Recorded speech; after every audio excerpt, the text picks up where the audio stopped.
नमस्कार दोस्तों। स्वागत है आपका हमारे चैनल कहानियों की दुनिया बाय वानी में। तो हमारी आज की कहानी है ज़मीन का रक्षक, एक रहस्यमयी कहानी। तो चलिए शुरू करते हैं। विजय सुबह से गाड़ी चला रहा था। इस वजह से वह बहुत बोर हो गया था। गांव नज़दीक आने की वजह से वह कहीं भी रुका नहीं। उसने सोचा कि घर जाकर ही आराम करूं। उसके गांव के ही बाजू में एक और गांव था। वह वहां से गुजर रहा था। उसने देखा कि वहां पर लोगों की भीड़ जमा थी। वहां पर किसी का तो जोर जोर से चिल्लाने का और ढोलक बजाने का आवाज आ रहा था। विजय शहरी इलाके में ही छोटे से बड़ा हुआ। आज वह पहली बार अपने गांव जा रहा था। उसकी गांव में जमीन थी। उसके पिता जिंदा थे। तब तक उन्होंने विजय को वह जमीन बेचने नहीं दी। पर उनके बाद विजय ने वह जमीन होटल प्रोजेक्ट के लिए बेचने का निर्णय लिया। उसी काम से वह गांव जा रहा था। वह जिस गांव से जा रहा था उस गांव में उसे ढोल बजने की आवाज आ रही थी। उस उत्सव की मशाल से रात भी प्रकाशित हो गई थी। वह यह सब पहली बार देख रहा था। जब विजय उसके गांव में पहुंचा तब उसने देखा कि उसका गांव भी बाकी गांव जैसा सजा हुआ था, पर वहां कोई भी उत्सव चालू नहीं था। उसने घर की देखभाल करने वाले भोला अंकल को पूछा कि इतनी सजावट किसके लिए है।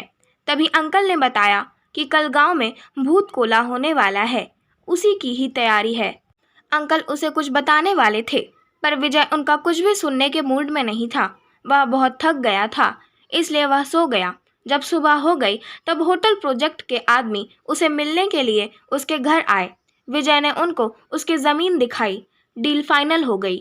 शाम को वह अपनी प्रॉपर्टी पेपर पर साइन करने वाला था। तभी उसे ढोल, ताशे और चिल्लाने की आवाज़ आने लगी। उसने खिड़की के बाहर देखा और वह सब नज़दीक से देखना चाहता था, इसलिए वह पेपर घर पर ही छोड़कर सब देखने के लिए वहां पर गया। उसने देखा कि गांव के सब लोग उस जगह पर इकट्ठा हुए थे। जोर जोर से ढोल ताशे बज रहे थे। विजय भीड़ के पास गया और वह सब देखने लगा। उसने देखा कि एक इंसान रंग बिरंगी कपड़ों में हाथ में मशाल लेकर और अलग तरीके से नाच रहा था। गांव में सब लोग उसके आगे हाथ जोड़कर खड़े थे और कुछ तो उस इंसान को पूज रहे थे। विजय उसका चेहरा देख नहीं पा रहा था क्योंकि उसकी पीठ विजय की दिशा में थी। विजय के समझ में आए उसके पहले उस इंसान ने अचानक नाचना बंद किया और उस भीड़ से विजय के पास गया और विजय की तरफ देखने लगा। उस इंसान को इतना नज़दीक से देखकर विजय डर गया।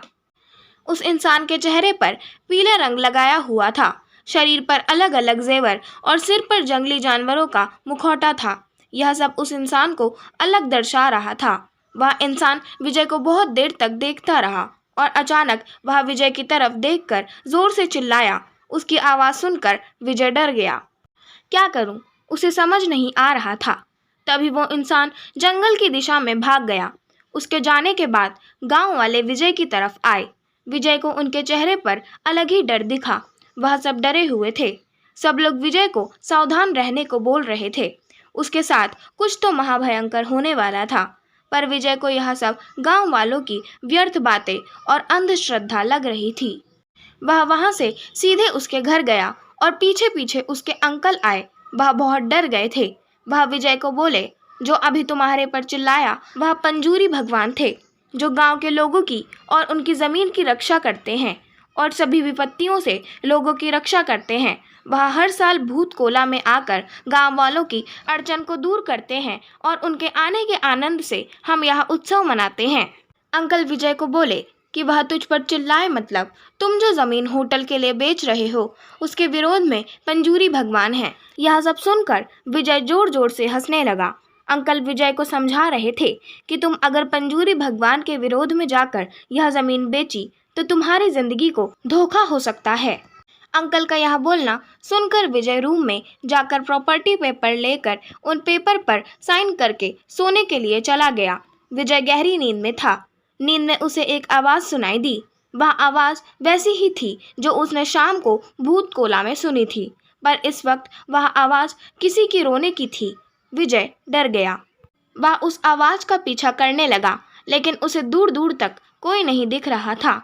उतने में हवा में से आग का एक भार विजय के पास आया और वह आग में से पंजूरी भगवान उसके सामने प्रकट हो गए और जोर से चिल्लाए, यह सब देखकर विजय पसीने से लोटपोट हो गया।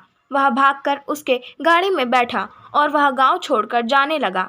वह जंगल के रास्ते से जा रहा था। तभी अचानक उसकी गाड़ी के आगे उसे कुछ दिखा।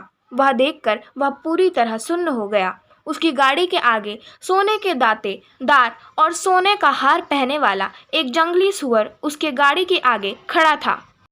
विजय ने अपनी गाड़ी रिवर्स की तब उसकी गाड़ी पास के पेड़ से टकराकर विजय का एक्सीडेंट हो गया।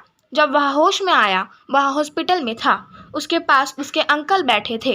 अंकल को देखकर वह जोर जोर से रोने लगा। उसने अंकल को प्रॉपर्टी के पेपर लाने के लिए कहा। थोड़ी देर बाद अंकल वह पेपर लेके आए। विजय ने वह पेपर हाथ में लिए और वह फाड़ दिए। हॉस्पिटल में से वापस आने पर विजय ने पंजूरी भगवान से क्षमा मांगी और वापस शहर चला गया। उसने अब शपथ ली कि वह यह ज़मीन कभी किसी को नहीं बेचेगा। पता नहीं विजय के साथ जो हुआ वह कौन सी दिव्य शक्ति थी कि कुछ सहयोग पर जो हुआ वह विजय कभी भी भूल नहीं पाया। आशा करती हूँ आपको हमारी आज की कहानी ज़मीन का रक्षक पसंद आई होगी। अगर आपको हमारी आज की कहानी पसंद आई हो तो हमारे चैनल को सब्सक्राइब करें, वीडियो को लाइक करें और बेल आइकन दबाना ना भूलें। और हमें कमेंट कर ज़रूर बताएं आपको कैसी कहानियाँ पसंद हैं। हम वैसी ही कहानियाँ आपके लिए लाते रहेंगे। धन्यवाद।